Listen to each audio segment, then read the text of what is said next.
الحمد لله نحمده ونستعينه ونستغفره ونؤمن به ونتوكل عليه ونعوذ بالله من شرور أنفسنا وسيئات أعمالنا من يهده الله فلا مضل له ومن يضلله فلا هادي له وأشهد أن لا إله إلا الله وحده لا شريك له وأشهد أن محمدا عبده ورسوله يا أيها الذين آمنوا اتقوا الله حق تقاته ولا تموتن إلا وأنتم مسلمون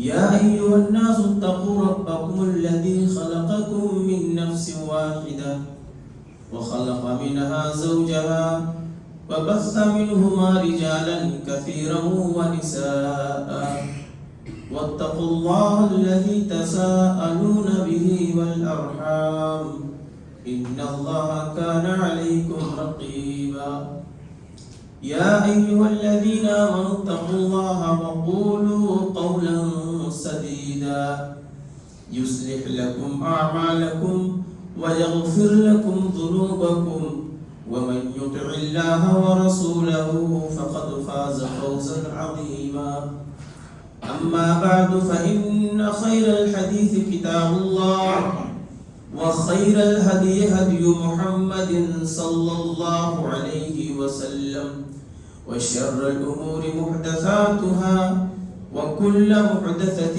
بدعة وكل بدعة ضلالة وكل ضلالة في النار. أعوذ بالله السميع العليم من الشيطان الرجيم. بسم الله الرحمن الرحيم. اتبعوا ما أنزل إليكم من ربكم ولا تتبعوا من دونه أولياء. وقال النبي صلى الله عليه وسلم عليكم بسنتي وسنة الخلفاء الراشدين المهديين تمسكوا بها وعضوا عليها بالنواجذ وإياكم محدثات الأمور فإن كل محدثة بدعة وكل بدعة ضلالة. حاضرین الجمعہ، دینی ملی بھائیوں، نوجوان ساتھیوں، پردہ نشین اسلامی ماؤں اور بہنوں، تمام قسم کی تعریفات، حمد و ثنا، بڑائی و بزرگی اللہ رب العالمین وحدہ لا شریک کے لیے لائق و زیبا ہے، جس نے ہمیں اس دار فانی کے اندر مبعوث کیا اور اس کے بعد ہر طرح سے ہماری رہنمائی فرمائی. دنیا کی زندگی گزر بسر کرنے کے لیے اللہ تبارک و تعالیٰ نے ان تمام چیزوں کو پیدا فرمایا جو ایک عام انسان کی زندگی کی ضرورت ہوتی ہے. آپ غور کریں، یہ پہاڑ، یہ سمندر، یہ دریا، یہ ہوائیں، یہ دھوپ، یہ چھاؤں، تمام چیزوں کو اللہ رب العالمین نے محض ہماری ضروریات کے لیے پیدا فرمایا. بعدہ درود و سلام نازل ہو تمام انبیاء و رسول پر، بالخصوص ہمارے آخری پیغمبر احمد مجتبیٰ محمد مصطفیٰ سرور کونین امام الانبیاء خاتم الرسل محمد رسول اللہ صلی اللہ علیہ وآلہ واصحابہ واجمعین پر. محترم سامعین کرام، خطبات کا سلسلہ آپ کے سامنے چل رہا تھا کہ لوگ صحیح دین کی پہچان یا یوں کہہ لیجئے کہ کتاب و سنت کی حقیقت تک پہنچنے کے لیے کا پیچھا کیا جائے، کس کی پیروی کی جائے، کس کی اتباع کی جائے، ہم صحیح منہج، صحیح مسلک تک پہنچنے کے لیے ہمیں کس پلیٹ فارم پہ جانا چاہیے. تو اسی مناسبت سے ائمہ اربعہ کے حالات زندگی اور ان کا منہج، ان کی عملی زندگی کے تعلق سے گفتگو انشاءاللہ ہوگی. تو سب سے پہلے آج کے خطبے میں نے اپنی جو ٹوٹی پھوٹی معلومات تھی امام ابو حنیفہ رحمہ اللہ تعالیٰ کے تعلق سے، ان کی حیات و خدمات ہیں اور ان کا جو منہج ہے، ان کا جو مسلک ہے، وہ ان کا منہج اور مسلک کیا ہے، انشاءاللہ اس تعلق سے گفتگو ہوگی. محترم سامعین کرام، قرآن مقدس کی جو آیت آپ کے سامنے ہم نے تلاوت فرمائی ہے، اس کا ایک دم بالکل آسان اور سادہ سا ترجمہ یہ ہے کہ اتبعوا ما انزل الیکم من ربکم ولا تتبعوا من دونه اولیاء. اللہ تبارک و تعالیٰ فرماتے ہیں کہ تم اتباع کرو، تم پیروی کرو اس چیز کی جو چیز تمہارے رب کی طرف سے نازل کی گئی، اور وَلَا تَتَّبِعُوا مِن دُونِهِ أَوْلِيَاءَ، اور اس کے علاوہ جو چیزیں ہیں اس کی اتباع، اس کی پیروی نہ کرو. یہ آیت اس بات پر دلالت کرتی ہے کہ اللہ رب العالمین نے انسانوں کو دنیا کے اندر پیدا کیا، اور پیدا کرنے کے بعد انبیاء اور رسول کا سلسلہ جاری فرمایا، اور اس کے بعد اللہ تبارک و تعالیٰ نے آسمانی کتابوں کو نازل فرمایا، اور اس امت محمدیہ کا ہر فرد اس بات پر یقین و ایمان و اعتقاد رکھتا ہے کہ قرآن مقدس یہ آخری کتاب ہے جو محمد رسول اللہ صلی اللہ علیہ وسلم پر نازل کی گئی ہے. ہمارا اس پر ایمان ہے، اس پر عقیدہ ہے، اس پر اعتقاد ہے. اب یہ قرآن مجید، اس کی ایک حرف، اس کا ایک حرف، ایک جملہ، ایک آیت، ایک سورت، اگر آپ قرآن مجید کو کھول کر کے پڑھیں گے، اس پہ تدبر اور تفکر کریں گے، تو واقعی میں قرآن ہمارے لیے ہدایت کا ذریعہ ہے. قرآن کے اندر اللہ تبارک و تعالیٰ نے ان تمام چیزوں کو بیان کر دیا ہے جو ہمارے لیے ضرورت تھی. اسی لیے آپ بار بار اس آیت مبارکہ کو سنتے رہے ہوں گے کہ قرآن مجید کے بارے میں اللہ خود فرماتا ہے کہ شہر رمضان الذی انزل فیہ القرآن ھدی للناس وبینات من الہدی والفرقان. قرآن کے اندر اللہ تبارک و تعالیٰ نے حق و باطل، جائز ناجائز، تمام چیزوں کے مابین فرق کرنے والی جو چیز ہے اللہ تعالیٰ نے نازل فرما دیا. اور قرآن واقعی میں حق و باطل کے مابین فرق کرنے والی ایک ہدایت یافتہ کتاب ہے. اس کے ذریعے سے لوگوں کو ہدایت ملتی ہے. لیکن جو لوگ کتاب و سنت سے دور ہیں، آئیے اب ہم تھوڑا سا گفتگو کرتے ہیں امام ابو حنیفہ رحمہ اللہ تعالیٰ تعلق سے. آپ کا نام، آپ کا نسب، آپ کی تاریخ پیدائش، کیا آپ تابعی تھے کہ نہیں تھے، کیا آپ صحابہ کرام کا زمانہ آپ کو ملا کہ نہیں ملا. اس طریقے سے ان کے بعض ان حالات زندگی کے تعلق سے اختلاف ہے، یا یوں کہہ لیجئے کہ جن لوگوں نے امام ابو حنیفہ رحمہ اللہ کی طرف دین کے تمام مسائل کو منسوب کر دیا ہے، کیا ان کا منسوب کرنا درست ہے کہ نہیں ہے. امام ابو حنیفہ رحمہ اللہ کے بارے میں آتا ہے آپ کا نام نعمان بن ثابت بن نعمان بن مرزبان. بعض کے نزدیک آپ کے دادا کا نام زوتا یا زوتی تھا. بہرحال آپ کی پیدائش سن 80 ہجری میں ہوئی اور وفات 150 ہجری میں ہوئی. آپ کوفہ میں پیدا ہوئے اور بغداد میں آپ کی وفات ہوئی. اسی طریقے سے آپ جو ہے بچپن ہی سے تعلیم کوفہ ہی میں حاصل کیے. بچپن سے بڑے ذہین و فقیہ تھے، بڑے سادہ مزاج تھے، بڑے مزاج شناسہ تھے. اسی لیے امام شعبی رحمۃ اللہ علیہ نے جب دیکھا تو آپ کو بلا کر کے پوچھا کہ آپ کی مشغولیت کس چیز میں زیادہ ہے؟ تو انہوں نے کہا کہ ہمارا بازار میں آمد و رفت ہے.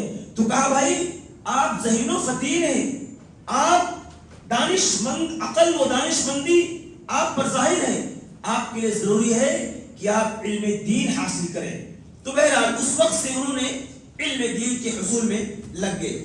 اس طریقے سے اس وقت جس دور میں یہ تھے, اس دور میں 3 حلقہ علم کا بیٹھتا تھا. پہلا حلقہ تھا اصول عقائد کا, عقیدے کے تعلق سے حلقہ بیٹھتا تھا. تو اس حلقے میں تمام ادیان و فرق کے لوگ آیا کرتے تھے. دوسرا حلقہ تھا احادیث رسول صلی اللہ علیہ وسلم کا.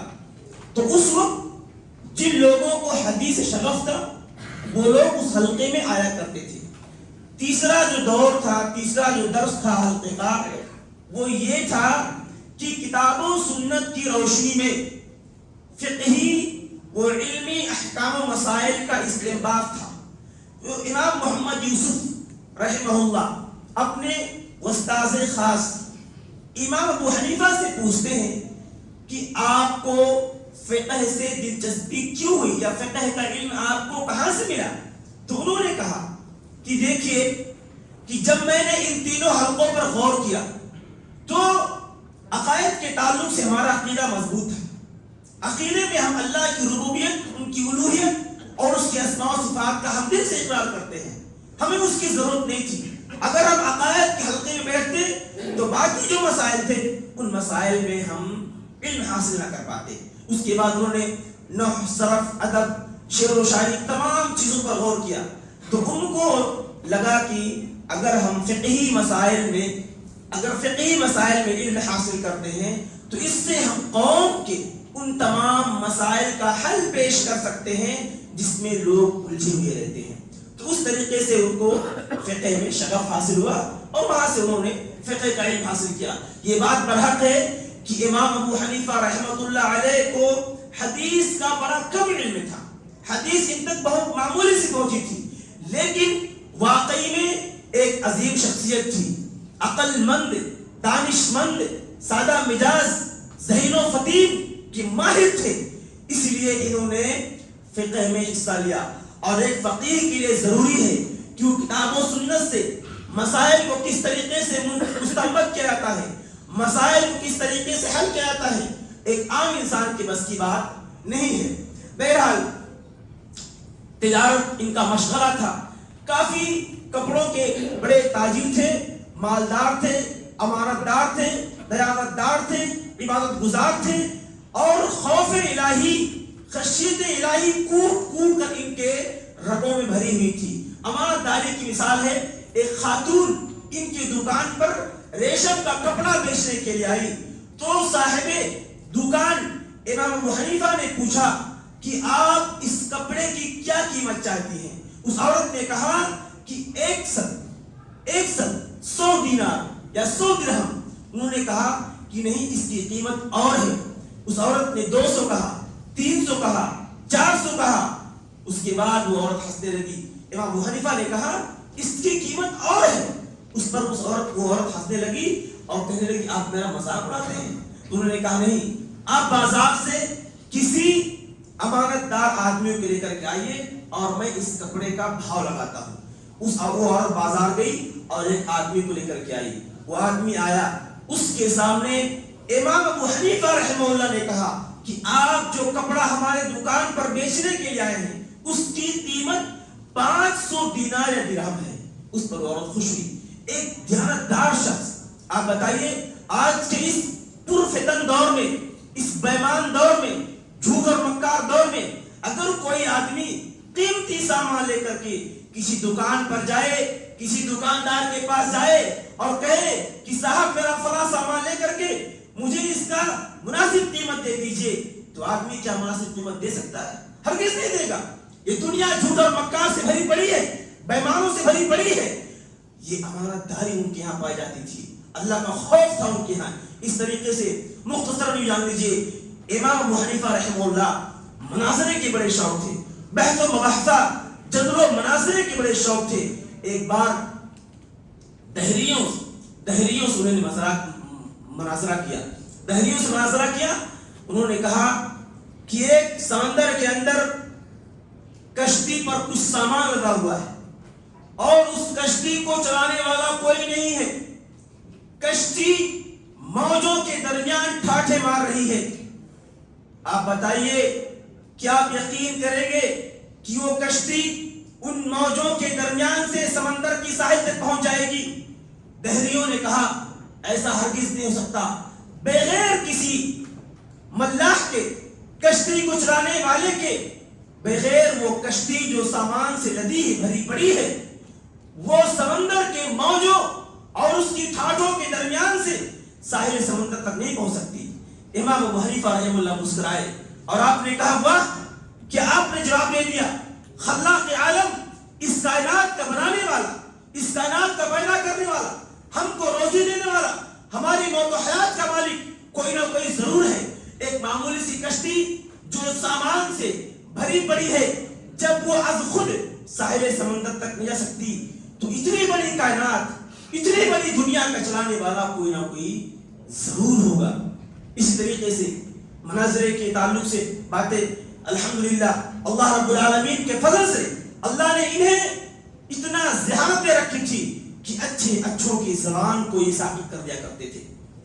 اس کے علاوہ جب سیاست کا دور آیا، قیادت کا دور آیا، عمومی خلافت میں تقریباً آپ نے 52 سال کا وقت گزارا عمومی خلافت میں، اور عباسی خلافت میں 18 سال کا عرصہ پایا. اس طریقے سے اختلاف کا دور بھی آپ نے دیکھا.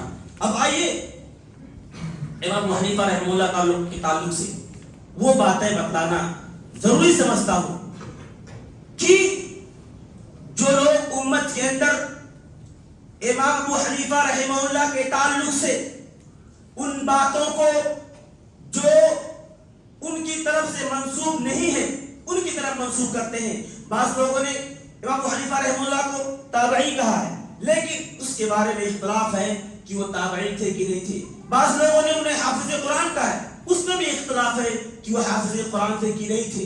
لیکن امت کا ایک فرقہ عقائد میں امام ابو حنیفہ رحمہ اللہ کی تقلید نہیں کرتی، ان کی اتباع پیروی نہیں کرتی. جبکہ اگر عقائد کے نظریے سے دیکھیں گے واقعی میں امام ابو حنیفہ رحمہ اللہ تعالی ایک سلفی عقیدے کے حامل تھے.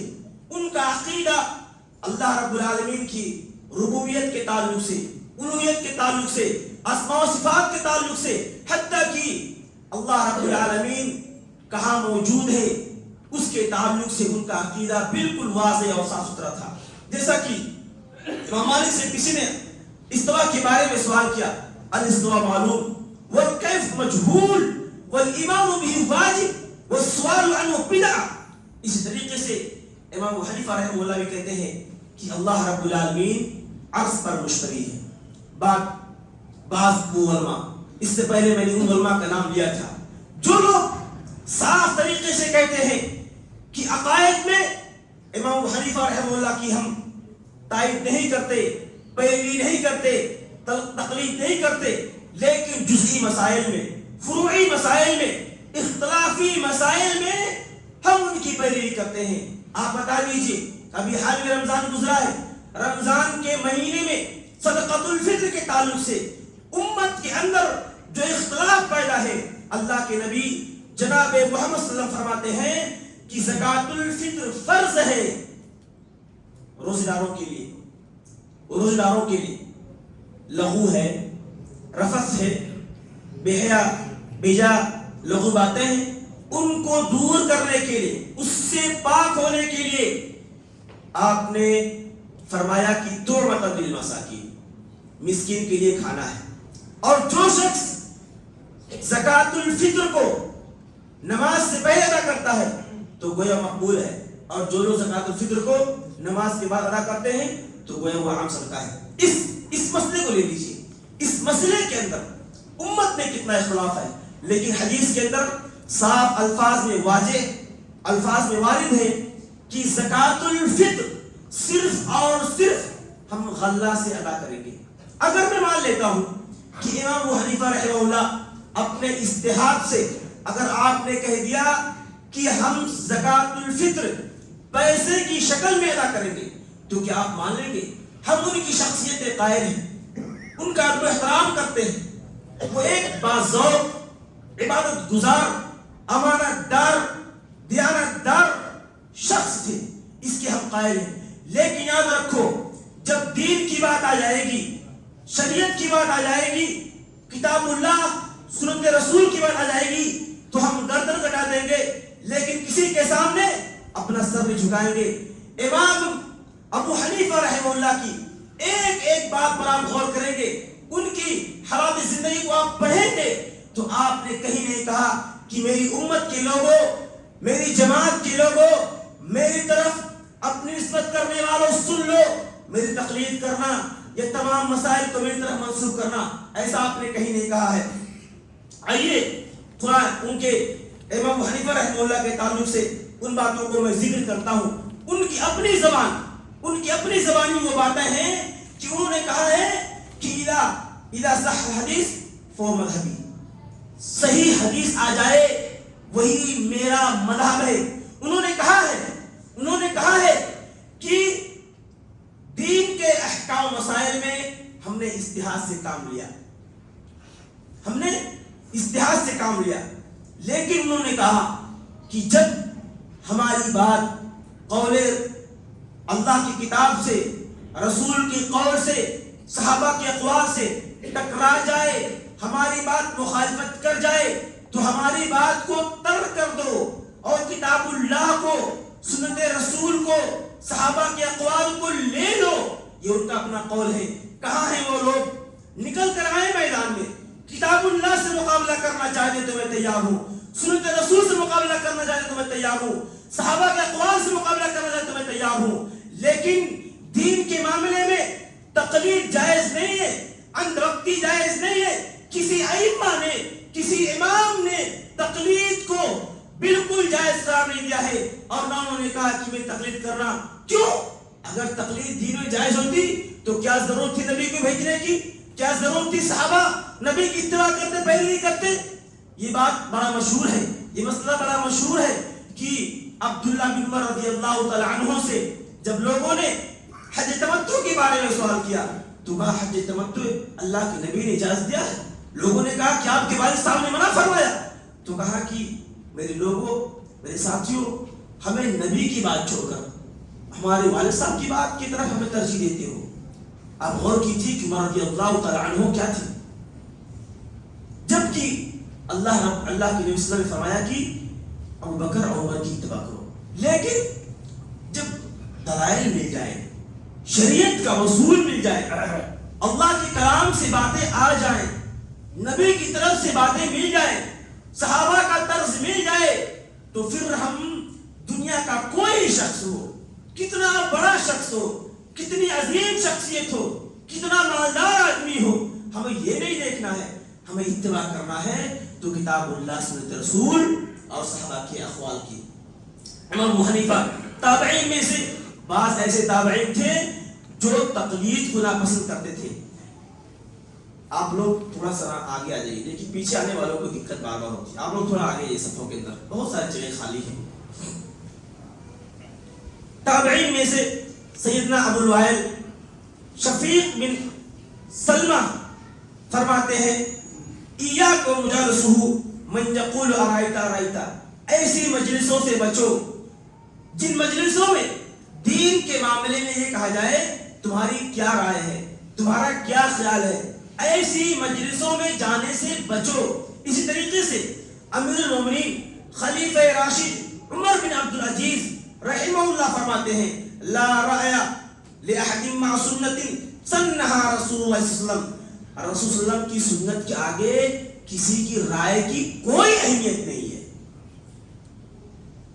آپ دین کے ان تمام مسائل کو جن میں آج اختلاف پیدا ہو گیا، دشمنیاں بڑھ گئی، آپ اللہ کی قسم یہ منبر رسول صرف اور صرف حق بیانے کے لیے بنایا گیا ہے۔ اللہ کے نبی نے اپنی امت کو، اللہ کے نبی کے بعد خلفائے راشدین کے بعد تابعین میں سے جو لوگ واقعی میں امانت دار تھے انہوں نے اس ممبر رسول سے صرف اور صرف کتاب اللہ سنت رسول کی دعوت دی ہے، اور ان لوگوں کو یہ حقیقت میں پیغام پہنچنا چاہیے اور دین کو تمام مسائل میں جن میں اختلاف کر کے امت کا پارا پارا کر دیا ہے، کتاب اللہ اور سنت رسول کے ذریعے سے ان کا حل تلاشنا چاہیے۔ ابھی اختلاف ختم ہو جائیں، محبتیں بڑھ جائیں، اتفاق پیدا ہو جائے، اتحاد کی رسی بن جائے، اختلاف کا راستہ ختم ہو جائے، لیکن امت کے وہ علماء جو مفاد پرست ہیں، جو مال پرست ہیں، جو شخصیت پرست ہیں، جو تعریف سننا چاہتے ہیں، ایسے لوگوں کو یہ پیغام ہے کہ آپ لوگ دین کے مسائل میں عبادت ہو، روزہ ہو، نماز ہو، صدقہ خیرات ہو، حج و عمرہ ہو، نفلی عبادتیں ہو، یہ تمام وہ مسائل جس میں اختلاف ہے ہمارا اور آپ کا، میں آپ کا دینی بھائی ہوں، میں تو کہتا ہوں کہ میرے مسلمان بھائیوں، میرے فرقہ و جماعت میں بٹنے والوں، سن لو، جس مسئلے میں اختلاف ہے نا، کتاب اللہ سنت رسول کی طرف رجوع کرو۔ اللہ نے تو خود کہا یا ایھا الذین آمنوا اطیعوا اللہ واطیعوا الرسول واولی الامر منکم فان تنازعتم فی شیء فردوہ الی اللہ والرسول۔ یہ دیکھو اللہ نے خود کہا کہ اختلاف اگر پیدا ہو جائے، نزاع پیدا ہو جائے، اختلاف پیدا ہو جائے، انتشار پیدا ہو جائے، اس کا حل نہ ملے، اس کا راستہ نہ ملے، اور اس اختلاف کے خاتمے کوئی بنیادی جڑ نہ ہو، تو آپ آ جاؤ نا کتاب اللہ کی طرف، سنت رسول کی طرف، کیونکہ اللہ رب العالمین نے ابھی قرآن کو باقی رکھا ہے، نبی کی حدیثیں محفوظ ہیں، آپ صحیح حدیث کے ذریعے سے تمام مسائل کو حل کر سکتے ہیں۔ آئیے امام ابو حنیفہ رحمہ اللہ کے تعلق سے ایک دوسری بات ہے، امام اوزاعی رحمہ اللہ فرماتے ہیں علیک بآثار من سلف کے آثار کو، حدیث کو لازم پکڑو، وَإِنَّ رَفَضَكَ النَّاسُ اگرچہ لوگ تم کو چھوڑ دیں، وَإِيَّاكَ وَآرَاءَ الرِّجَالِ لوگوں کی آرا کو، لوگوں کی باتوں کو، قیاس کو چھوڑ دو، وَإِنَّ زَخْرَفُوا لَكَ الْقَوْلِ اگرچہ ان کی باتیں تمہیں سونے کی طرح معلوم ہو جائے۔ اس کے بعد امام شافعی رحمہ اللہ فرماتے ہیں، کہتے ہیں اگر تم نے دین کے مسئلے میں قیاس اور آرا سے کام لیا تو تم حلال کو حرام کرو گے، حرام کو حلال کرو گے، اور اگر تم نے سنت رسول کو ترک کر دیا تو واقعی میں تم گمراہ ہو جاؤ گے۔ اس طریقے سے قاضی شریح فرماتے ہیں کہ سنت تمہارے قیاس سے پہلے وجود میں آئی ہے، جو لوگ قیاس کو ترجیح دیتے ہیں ان کو یہ پیغام ہے کہ پہلے قیاس ہے کہ پہلے سنت ہے۔ اے لوگوں، پہلے سنت ہے پھر قیاس ہے، تو سنت پہلے ہے قیاس بعد میں ہے، تم سنت کی اتباع کرو، قیاس کو ترک کر دو۔ اگر دین کے مسئلے میں اختلاف ہے، سنت ہے، قیاس ہے، اجماع ہے، تو ان تمام دلائل اکٹھا کر لو۔ جس مسئلے پر سنت رسول فٹ ہو رہی ہے، جس مسئلے پر سنت رسول سے دلائل مل جا رہی ہے، اس مسئلے کو لے لو، قیاس کو ترک کر دو، معاملہ حل ہو گیا۔ اس طریقے سے آئیے امام ابو حنیفہ رحمہ اللہ فرماتے ہیں انه كان يقول لم يزل الناس في صلاح ما دام فيهم من يطلب الحديث فاذا طلبوا العلم بلا حديث فسدوا۔ امام ابو حنیفہ رحمہ اللہ کہتے ہیں کہ لوگ تب تک ہدایت پہ رہیں گے۔ یہ کون کہہ رہے ہیں؟ امام ابو حنیفہ رحمہ اللہ کہہ رہے ہیں کہ لوگ تب تک ہدایت پر رہیں گے جب تک لوگوں کے اندر حدیث طلب کرنے والے لوگ موجود رہیں گے، لیکن اگر لوگ علم دین کو بغیر حدیث کے طلب کریں گے تو وہ لوگوں میں بگاڑ پیدا ہو جائے گا۔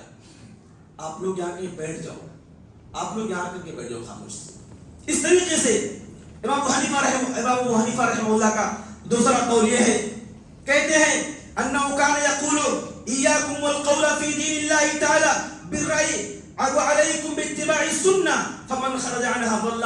اے لوگو، تم دین کے معاملے میں رائے اور قول سے بچو اور تم نبی کی سنت کو لازم پکڑو۔ جو نبی کی سنت کی اتباع سے نکل گیا وہ گمراہ ہو گیا، وہ گمراہ ہو گیا۔ امام ابو حنیفہ رحمہ اللہ کا قول ہے۔ اس طریقے سے ان کا تیسرا قول ہے، کہتے ہیں اسی طریقے سے وہ کہتے ہیں کہ جب میرا فتویٰ کتاب و سنت یا صحابہ کے قول سے خلاف، صحابہ کے قول کے خلاف ہو تو میرے فتوے کو چھوڑ دو اور کتاب و سنت کو اور صحابہ کے قول پر عمل کرو۔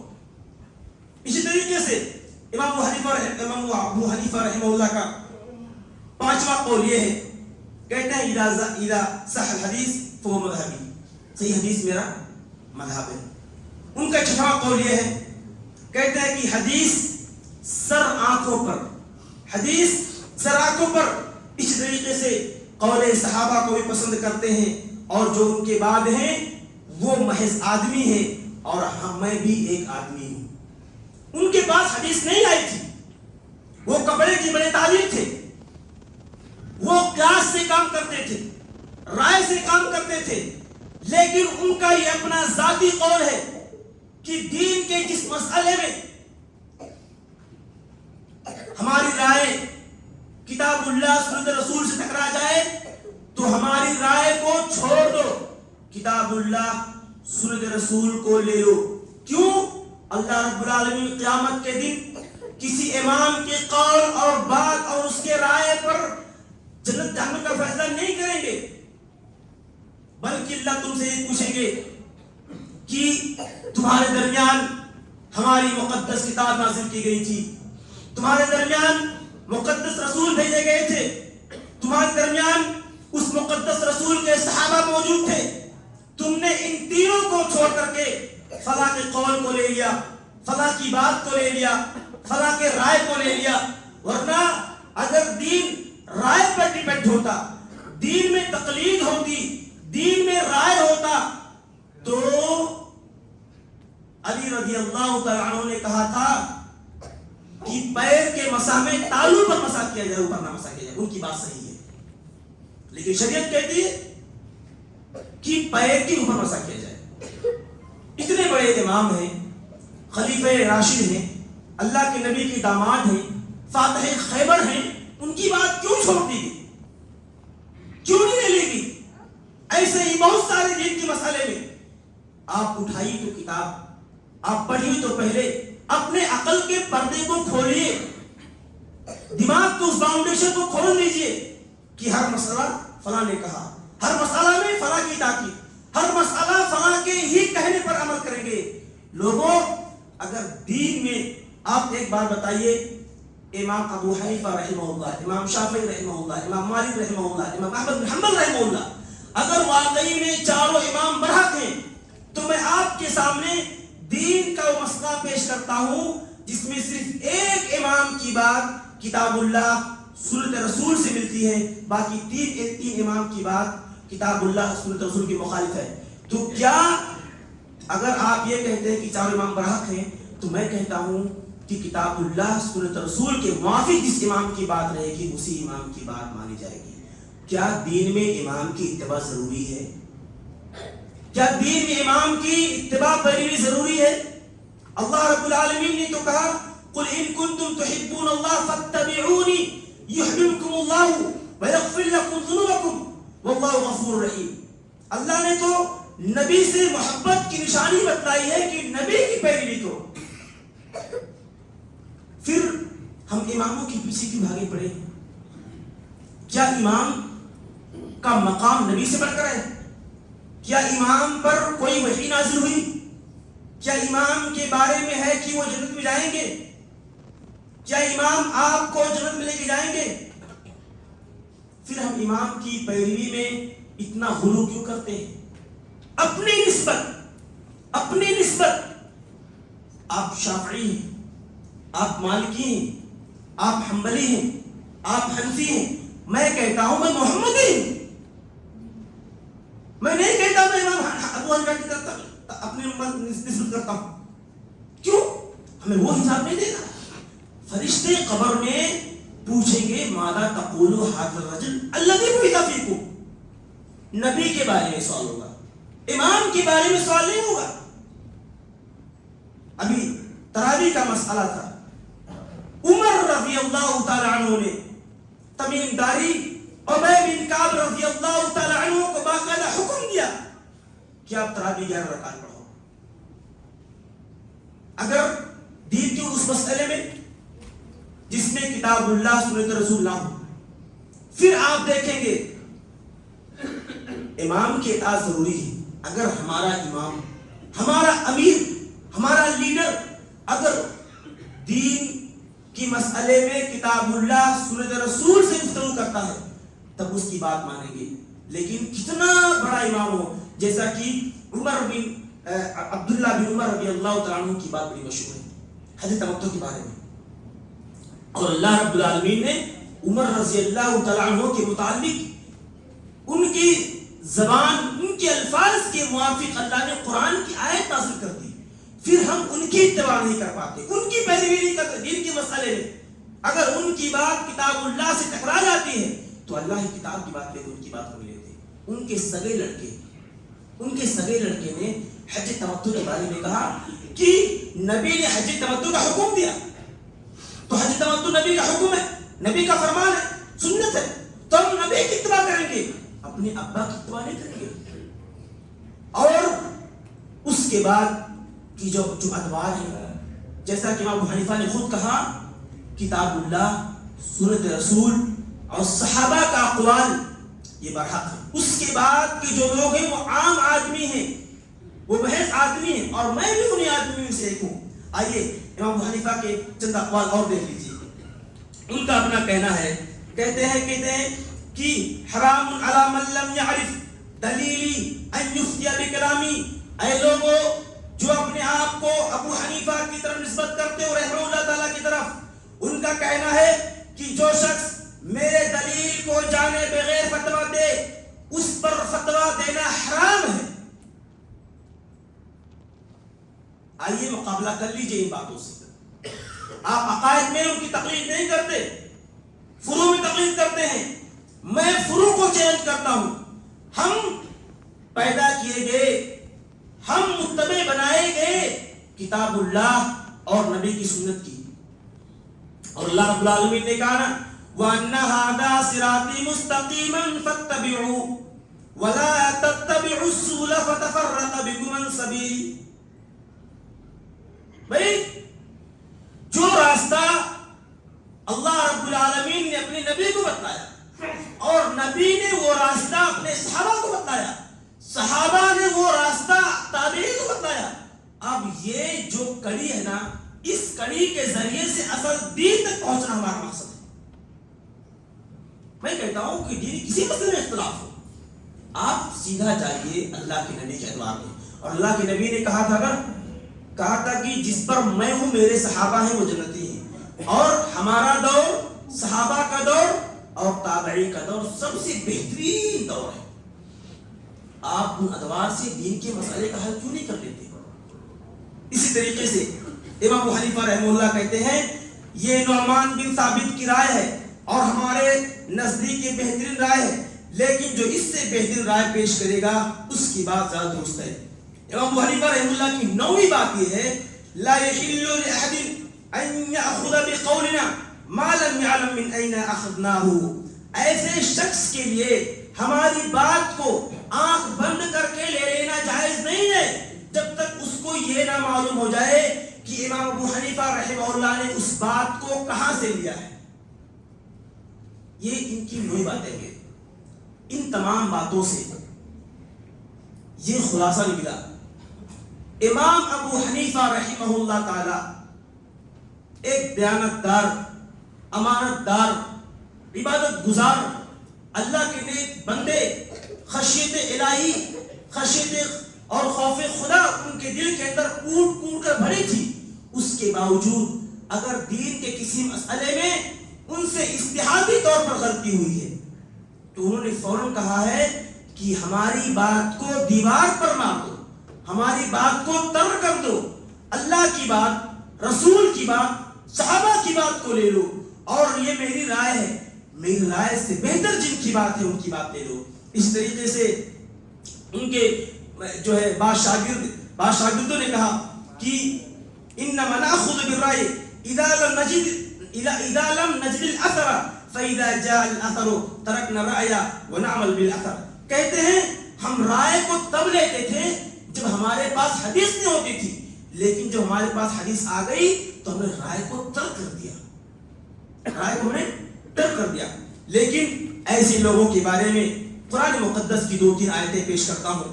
اللہ رب العالمین قیامت کے دن ایسے لوگوں کے بارے میں فرماتا ہے یوم تقلب وجوہہم فی النار یقولون یا لیتنا اطعنا اللہ واطعنا الرسول. قیامت کے دن ایسے لوگوں کا چہرہ جہنم میں ہوگا اور وہ لوگ کہیں گے اے کاش ہم نے اللہ کی اطاعت کی ہوتی, رسول کی اطاعت کی ہوتی. جب قیامت کے دن وہاں کوئی نہیں ہوگا تب تمہارے یہاں پچھتاوا ہوگا. کاش کہ ہم نے کتاب اللہ کی اتباع کی ہوتی, کاش کہ ہم نے رسول کی اتباع کی ہوتی, کاش کہ ہم نے صحابہ کی اتباع کی ہوتی. تو یہ دن نہ دیکھنے پڑتے, یہ دن نہ دیکھنے پڑتے. لوگوں جتنی باتیں بیان کی گئی ہیں امام ابو حنیفہ رحمہ اللہ نے کہیں بھی اپنی تقلید کا حکم نہیں دیا ہے, اور دین کے مسئلے میں جہاں اختلاف پیدا ہو گیا ہے انہوں نے فوراً کہا ہے صحیح حدیث میرا مذہب ہے. آئیے دین کے مسائل کا حل پیش کرتے ہیں کہ جس مسئلے میں اختلاف ہو صحیح حدیث سے اس مسئلے کا حل پیش کر دیتے ہیں. اس کے علاوہ اللہ تعالیٰ دوسرے مقام فرماتا ہے یومئذ یود الذین کفروا وعصوا الرسول لو تسوی بهم الارض ولا یکتمون اللہ حدیثا. قیامت کے دن جن لوگوں نے کفر کیا, رسول کی نافرمانی کی, وہ کہیں گے کاش زمین برابر کر دی جاتی, زمین برابر کر دی جاتی. لیکن اللہ رب العالمین تمہاری باتوں سے پردہ پوش نہیں ہے. تیسری آیت یہ ہے وَيَوْمَ يَعَضُّ الظَّالِمُ عَلَى يَدَيْهِ يَقُولُ يَا لَيْتَنِي اتَّخَذْتُ مَعَ الرَّسُولِ سَبِيلًا. وہ لوگ قیامت کے دن اپنے ہاتھوں کو زبردستی نوچیں گے, کاٹیں گے, نچوڑیں گے, کہیں گے اے کاش ہم نے رسول کے ساتھ رسول کا راستہ اختیار کیا ہوتا. قیامت کے دن ایسے لوگ اللہ کے سامنے حاضر ہوں گے جنہوں نے نبی کی نافرمانی کی, جنہوں نے کتاب اللہ کی نافرمانی کی, جنہوں نے صحابہ کے راستے کو ترک کر دیا ہے, جو رائے سے کام لیتے ہیں, جو عقل سے کام لیتے ہیں. دین کے ان تمام مسائل میں اللہ رب العالمین نے اپنے نبی کے ذریعے سے اس کا حل پیش کر دیا ہے. لیکن لوگوں کے یہاں ابھی بھی عقل پرستی, رائے پرستی, شخصیت پرستی, ہر معاملے میں یہی چلتا آ رہا ہے. وقت کافی ہوا, اللہ تعالیٰ سے دعا کریں. اللہ تعالیٰ سے دعا کرتے ہیں کہ رب العالمین ہمارے کہنے سننے میں جو غلطی ہوئی اسی طرح گزر فرما, اور جو باتیں کتاب اللہ سنت رسول کے موافق اور مطابق ہیں ان باتوں پر عمل کرنے کی توفیق عطا فرما. رب العالمین ہم میں زیادہ سے زیادہ کتاب اللہ سنت رسول سے استفادہ حاصل کرنے کی توفیق عطا فرما. اے اللہ ہمیں اللہ سے محبت, اللہ کے کلام سے محبت, نبی سے محبت, نبی کے صحابہ سے محبت کرنے کی توفیق عطا فرما. اے اللہ ہمیں وہ راستہ دکھلا جس راستے پر صحابہ کرام چل کر کے جنت کے مستحق بنے ہیں. آمین یا رب العالمین. السلام علیکم ورحمۃ اللہ وبرکاتہ.